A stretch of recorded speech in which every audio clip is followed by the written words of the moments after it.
Welcome to Work This Way, a labor and employment podcast. I'm Tina Emerson, Chief Marketing Officer here at Maynard Nexsen, and I am joined by Jennie Kluvarius, who leads our labor and employment practice team. Hey, Jennie. Thank you for having me, Tina. We are here today on location at the SHRM Annual Conference. That's Greenville's Society for Human Resources Management.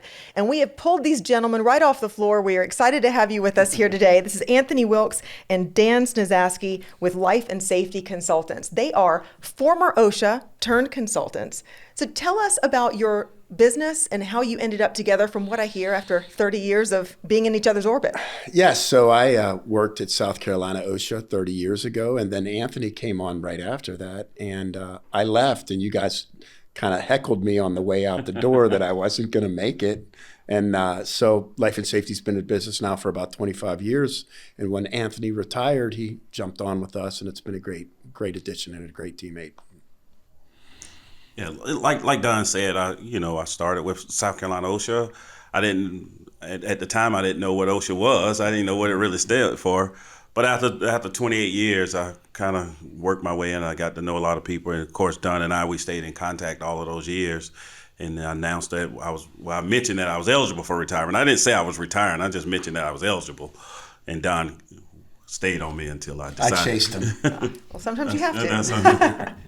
Tell us a little bit more about what Life and Safety does to help its clients. Anthony, why don't you take the first one, and I'll elaborate. Well, Life and Safety is a full service safety and health consulting firm, occupational safety and health. So we do a number of things. We special projects for employers, helping with arc flash, lockout, tagout, OSHA gap assessments. We help them with OSHA inspections, industrial hygiene, monitoring.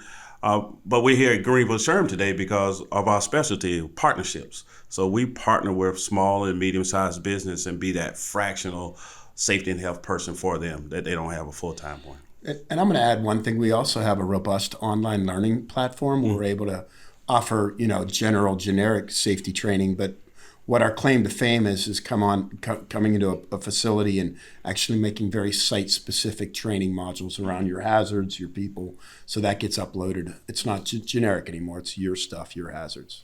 And what are some of the initiatives that OSHA is focused on right now that you are advising your clients on?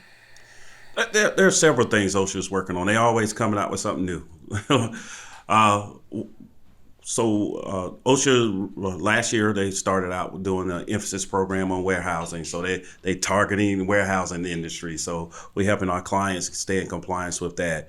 OSHA has other emphasis programs, such as the amputations, where they looking at manufacturer facilities for amputations, and also silica. So we do some industrial hygiene monitoring for companies with silica. OSHA just recently came out with the new rule, and that's going to be the hot thing, and I think it goes into effect at the end of May.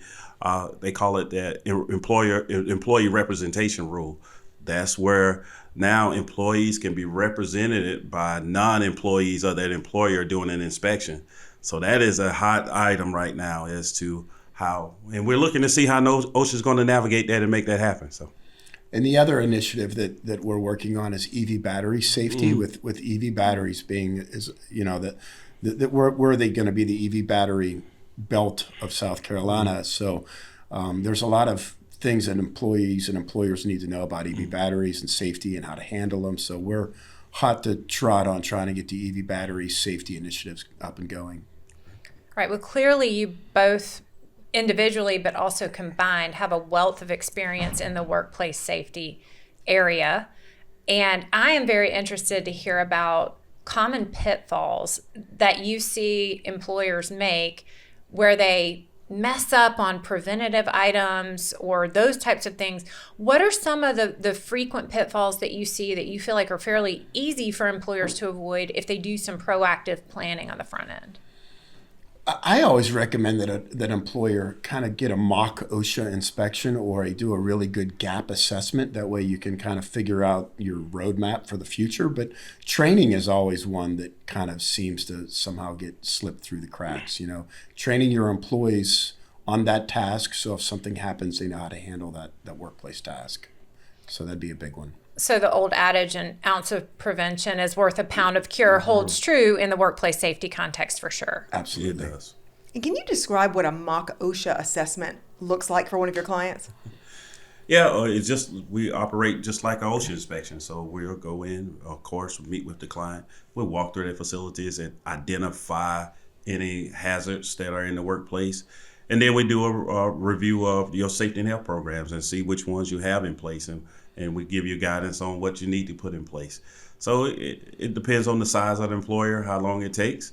And then we'll just, of course, you need a report to back it up. And then we also, our clients will help them get in compliance with some of those OSHA rules and regulations. That's the corrective action side of it. That's the roadmap, what you need to move forward on. So we can determine what is working well and things that you may need to improve by doing that kind of mock health check, safety health check. And nobody knows better than two former OSHA employees. Thank you very much for being here. Thanks for letting us pull you out of the conference for a few minutes. I know you came unprepared, but you sounded really prepared. So we are going to have you back for another one of our podcasts. Hopefully we can do a deep dive on safety issues in the workplace. Thank you so much for joining us today. Sounds great. Thank you for having us. Sure thing. Thank you. We'll see you next time on Work This Way.